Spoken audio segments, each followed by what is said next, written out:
जी, रांची से इस वक्त जो बड़ी खबर आ रही है वो ये कि सीएम आवास पहुंची है दो बसेस, दो टूरिस्ट बसेस सीएम आवास पहुंची है। विधायकों को दूसरी जगह शिफ्ट करने की खबर है, कुछ इस तरह की जानकारी मिल रही है। दुबे जी हमारे साथ यहां पर हैं, हम उन्हीं से पूछ लेते हैं। दुबे जी, ये टूरिस्ट बसें क्यों आई ये दो?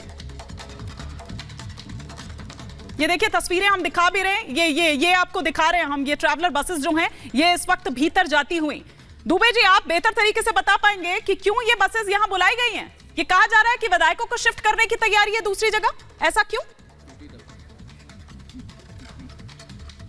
तो ये तस्वीरें इस वक्त हम आपको दिखा रहे हैं जिस तरह से जानकारी मिल रही है, क्योंकि जैसा कि मैंने पहले भी कहा समीर जी, और बात यहां पर यह भी है कि सिर्फ ईडी की मुश्किल नहीं है यहां पर यह भी है कि अब उनके बाद फिर कौन सरकार चलाएगा। और यह भी कहा जा रहा है कि राबड़ी मॉडल जो है वो यहां झारखंड में भी देखा जाएगा।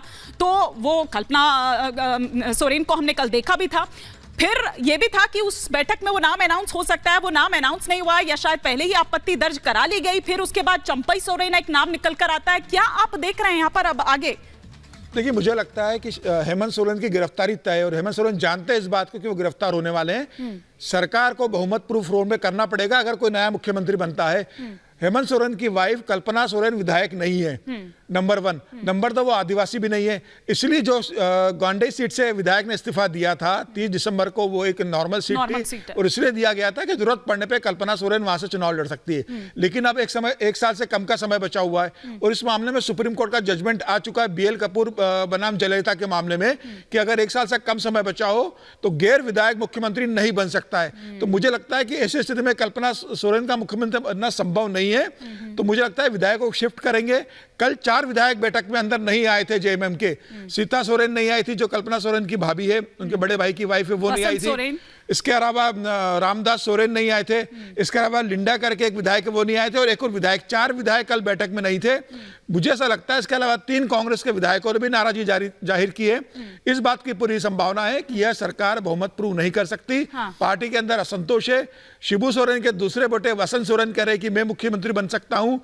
लेकिन कहा तो यह जाता है कि हेमंत सोरेन जो कह देते हैं पार्टी में वही होता है। तो अब ये सीता सोरेन जिस तरह से यहां पर बगावत कर रही हैं, नाराजगी दिखा रही हैं, बड़ी बहू होने के नाते मेरा यह हक है, वो तमाम अपने अधिकार यहां पर गिना रही है कि पहले तो वो हेमंत सोरेन के नाम पर चुप हो गई लेकिन अब नहीं होंगी। वो इमोशनल कार्ड भी खेल रही हैं कि अपनी भतीजियों के बारे में हेमंत सोरेन को सोचना चाहिए।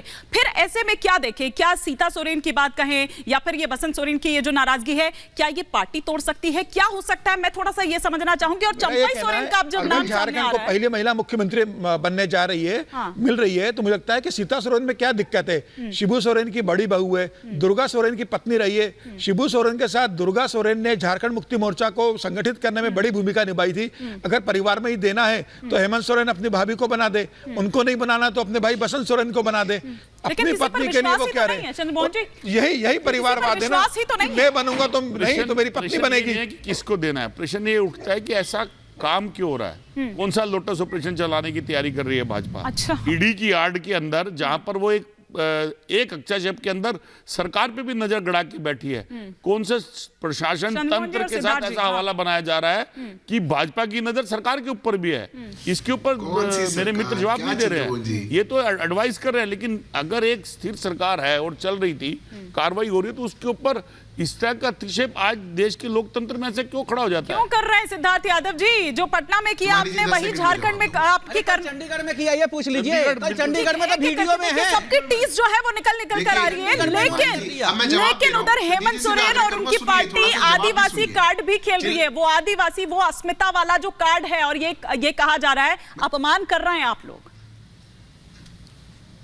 थोड़ा चंडीगढ़ वाला भी ऐड कर लीजिए। मैं जवाब देता हूं, सबसे आग्रह करूंगा सुनना, जवाब भी सुनना। हाँ, देखिए क्या है, चंडीगढ़ से शुरू करिए।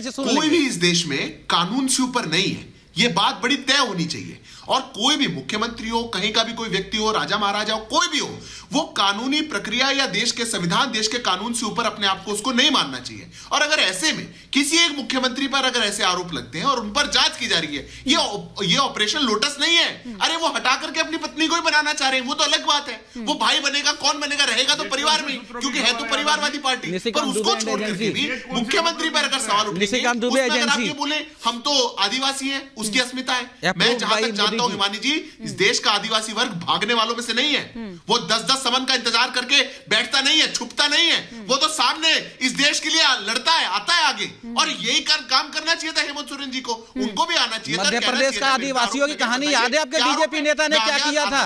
पर ये जो आदिवासियों का याद है ना कितनी सम्मान करती है बीजेपी। छुपा जा रहा है, आंखें छुपाई जा रही हैं, मुंह छुपाया जा रहा है, ये सब कुछ बताता है।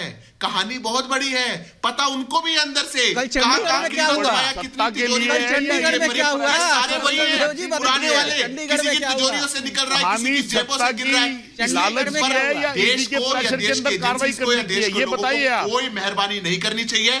करप्शन, भ्रष्टाचार इस देश के साथ एक धोखा है, और अगर देश के साथ धोखा किया जाएगा तो उस धोखे का जवाब देश को एकजुट होकर के देना चाहिए। कोई भी भ्रष्टाचार, क्विक रिएक्शन, फिर मेरे को एक बार ग्राउंड पर भी रुक करना और एक क्विक कमेंट सारिका जी का भी लेना। क्या ईडी की कार्रवाई है ये आपने एक बार लोमस को जोड़ा जाए। एक छोटा सवाल है, जरा चंडीगढ़ का बता दीजिए कल क्या हुआ? कोर्ट में भी चला गया विपक्षी। देखिए सारिका जी को भी समय देना, आप उनका समय नहीं लीजिएगा। वो लोकतंत्र की क्या था बताइए जरा। चंडीगढ़ में इंडी गठबंधन हार गया, ये हुआ। हार गया? सुनना चाह कैसे हार गया? किस कोर्ट में चला गया हारने के बाद? अरे ठीक है, अभी चंडीगढ़ नहीं है, क्या बात कर रहे हैं यादव जी? हार गया? एक सेकंड संजय जी एक सेकंड, एक बार जरा ग्राउंड पर रुक करूंगी। और लोमास, हमने देखा कि 2 बसेस जो हैं वो अंदर भीतर जा रही है, दरवाजा खुलता है फिर दरवाजा बंद हो जाता है। ये क्या है? ये बसेस यहाँ पर क्यों आई है? क्योंकि ऐसी जानकारी मिल रही है कि विधायकों को यहाँ से शिफ्ट करने की तैयारी है। आपके सोर्सेस क्या कह रहे हैं? बिल्कुल हिमानी, जिस तरीके से तस्वीर निकल के सामने आ रही है, आप देख सकते हैं उन तस्वीरों में 2 टूरिस्ट बस सीएम आवास के पिछले गेट यानी गेट नंबर 4 के अंदर जाते हुए दिखते हैं, और साफ तौर पे पीछे से एक गाड़ी भी आती है जो विधायक उसमें बैठे रहते हैं, उनके पास उनके लगेज भी होते हैं। तो अनुमान ये लगा सकते हैं कि यहाँ से जो विधायक सांसद अंदर है उनको शिफ्ट किया जा सकता है। और एक खबर ये भी निकल के सामने आ रही है कि अगर हेमंत सोरेन की गिरफ्तारी होती है तो ये विधायक जो गवर्नर ऑफिस जा करके वहाँ पे विरोध प्रदर्शन, शक्ति प्रदर्शन भी कर सकते हैं। ये भी खबर निकल के सामने आ रही है। साफ तौर पे लगातार ही हमारी नजरें ईडी की पूछताछ पर बनी हुई है। आप देख सकते हैं कि ईडी की पूछताछ अंदर जारी है, लेकिन पीछे वाले गेट से, गेट नंबर 4 से 2 टूरिस्ट बस अंदर जाती हुई दिखती है, और कुछ विधायक अपने लगेज के साथ भी उस बस के पीछे पीछे जाते हुए दिखते हैं। तो अभी अंदाजा केवल लगाया जा रहा है कि यहाँ से विधायक और अंदर, और ये खबर भी कल ही निशिकांत दुबे ने दे दी थी कि लगेज के साथ अपने विधायकों को बुलाया है हेमंत सोरेन ने। तभी तो कह रही हूँ कि पता नहीं कौन सी अपनी पर्सनल आईवी एजेंसी चल रही है उनकी, कि उनको सारी जानकारी पहले ही लग जाती है। फिलहाल शुक्रिया लोमस आपका।